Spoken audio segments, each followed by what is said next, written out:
Hello, হ্যাঁ সালাম আলাইকুম আম্মা। হ্যাঁ আমি তো এই যে আজকে ফ্ল্যাট আমি সৌদি থেকে আসলাম। এখন আপনি মেয়ে তো বাড়িতে নাই। কে? আপনার মেয়ে বাড়িতে নাই? আপনাকে ফোন দিছে, আপনি বলতেছেন যে নাই। কোথায় গেছে? জাহান্নামের চৌরাস্তা। আচ্ছা ঠিক আছে, আমি দেখতেছি বিষয়। হ্যালো শিমু, আমি তো বাড়িতে আসলাম, তোমাকে তো দেখতেছি না। কে?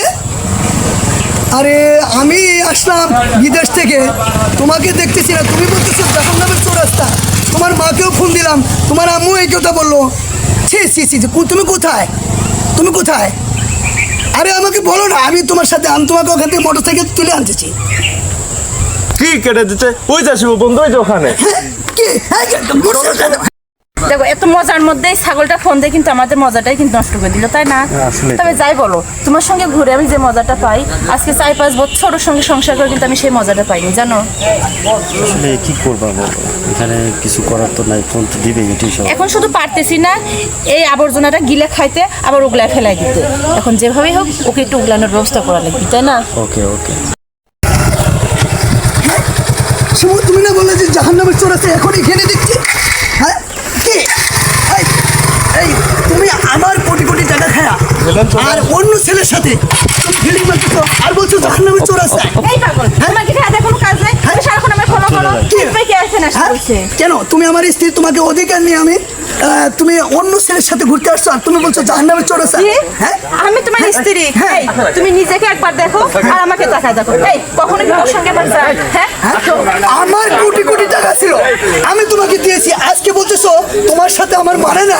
আরে পাগল, আমার দাদা কি আছে? ভাই কি আছে? শোনো দাদা, এই যে তোমরা জানো আমি 20টা বছর বিদেশ করেছি, কোটি টাকা কামাই করে রেখে দিয়েছি। আমার টাকা নিয়ে আজকে একটি নষ্ট ছেলের হাত ধরে ঘুরতেছে। আমার মৃত্যু ছাড়া আর উপায় নাই। তুমি আমার সাথে আসো বলছি।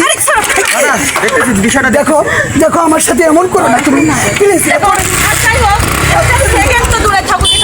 আমি তোমার সাথে একটা সেকেন্ডও থাকতে পারবো না, কারণ আমার পক্ষে আর সম্ভব না তোমার মতো একটা মেন্টালিটি নিয়ে সংসার করা। তুমি সত্যি কথা তোমার মন থেকে বলতে পারছো? সত্যি আমার পক্ষে সম্ভব না তোমার নিয়ে সংসার করা। তোমার যা ছিল তা কিছু আমার স্বার্থ মানুষ আজকে সমাজে জানুক, বিদেশ গেলে একজন স্ত্রীকে বিশ্বাস করে মা বাবাকে টাকা পয়সা রেমিটেন্স না দিয়ে একজন স্ত্রীকে দিয়ে আজকে সর্বনাশ হয়ে গেলাম। তুমি অন্যের হাত ধরে ঘুরতেছো আর বলতেছো তোমার সাথে আমার মানে না। এই শোনো, এই যে আমার এই হাতটা না, এই সুন্দর হাতটা ধরার অধিকার শুধু ওরই আছে, আমার নেই। কখনো তুমি আমার পিছু হাঁটবে না, আমার কথা মনে করবে না। আর যদি আমার কথা মনে করো তাহলে আমার থেকে খারাপ কেউ হবে না। এই যে একটু শোনো, একটু আমার কথাটা শোনো, একটু। আমি কোটি টাকা কামাই করে বিদেশ থেকে আজকে আমি এমন একটা নষ্ট মেয়েকে টাকাটা দিয়েছি, সে অন্যের হাত ধরে চলে গেছে। আমাকে এমন জন্য আমার পরিণতি হয়েছে, তার জন্য এমন পরিণতি আর না হয়।